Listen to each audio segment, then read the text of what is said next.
आणि बुलेटिनच्या सुरुवातीलाच बातमी नागपुरातून आहे। अयोध्येतील राम मंदिरातल्या कथित देणगी गैरव्यवहार प्रकरणामध्ये आता उद्धव ठाकरे हे चांगलेच आक्रमक बनलेले आहेत आणि अगदी थोड्याच वेळात नागपूरमध्ये रामरक्षा पठण केलं जाणार आहे।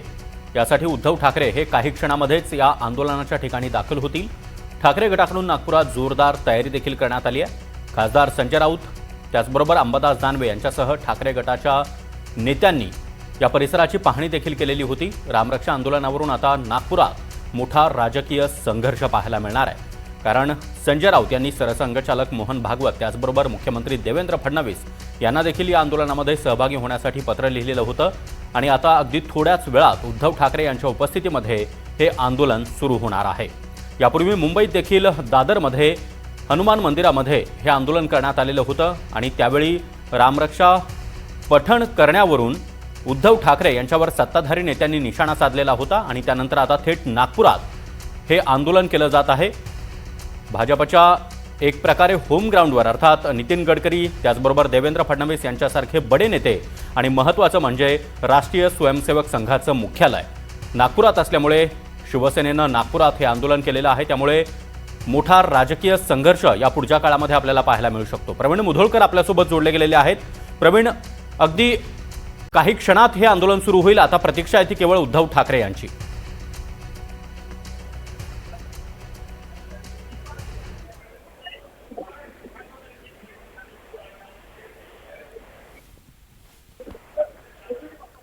प्रवीण, माझा आवाज येतोय तुमच्यापर्यंत? अवघ्या काही वेळात उद्धव ठाकरे येथे दाखल होतील आणि मी आता ज्या ठिकाणी आहे हे राम मंदिर आहे रामनगरचं आणि याच मंदिरामध्ये सर्वात आधी रामरक्षा पठण हे होणार आहे।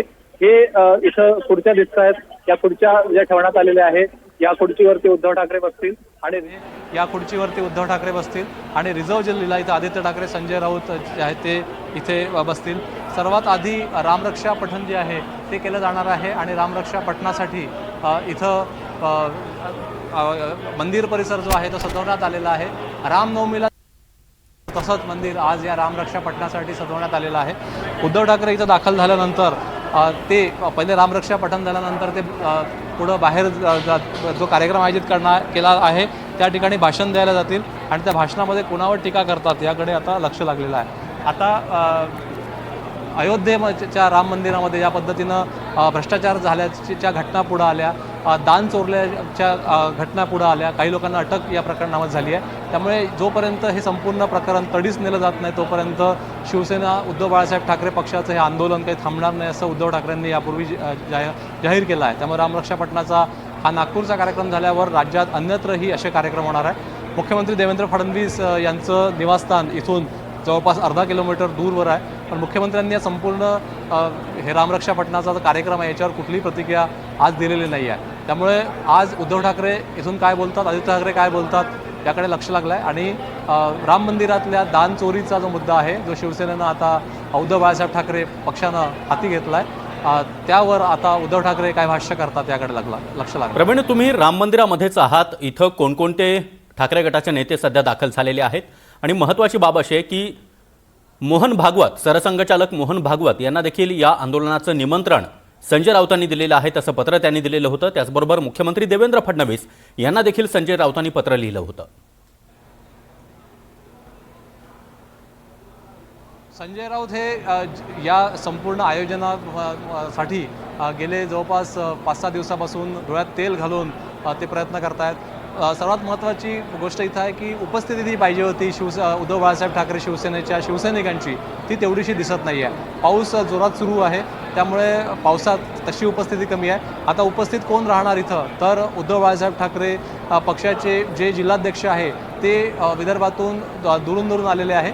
आदित्य ठाकरे सकाळीच दाखल झाले आणि उद्धव ठाकरे हे या ठिकाणी त्यांच्या भाषणासाठी त्यांच्यासोबत इतर अंबादास दानवे आणि इतर जे नेते आहेत ते सुद्धा दाखल झालेले आहे। पण विदर्भातून दुरून जे कार्यकर्ते इथं येणं अपेक्षित होतं, शिवसैनिक येणं अपेक्षित होतं उभाटाचे, ते काही दाखल झालेलं नाही आहे। त्यामुळे आत्ताची जर स्थिती पाहिली अजून एक पाऊण तास उद्धव ठाकरेंना इथे यायला आहे, तर किमान एक 500पेक्षाही कमी लोक हे या ठिकाणी आहे।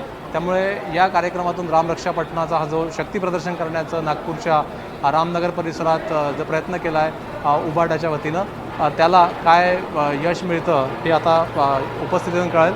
रामरक्षा पठणासाठी राम मंदिर हे पूर्णपणे सजवण्यात आलेलं आहे. इथे फुलांची आरास असेल किंवा इतर गोष्टी असेल त्यासुद्धा करण्यात आल्या. त्यामुळे उद्धव ठाकरे इथे येतील, दर्शन घेतील.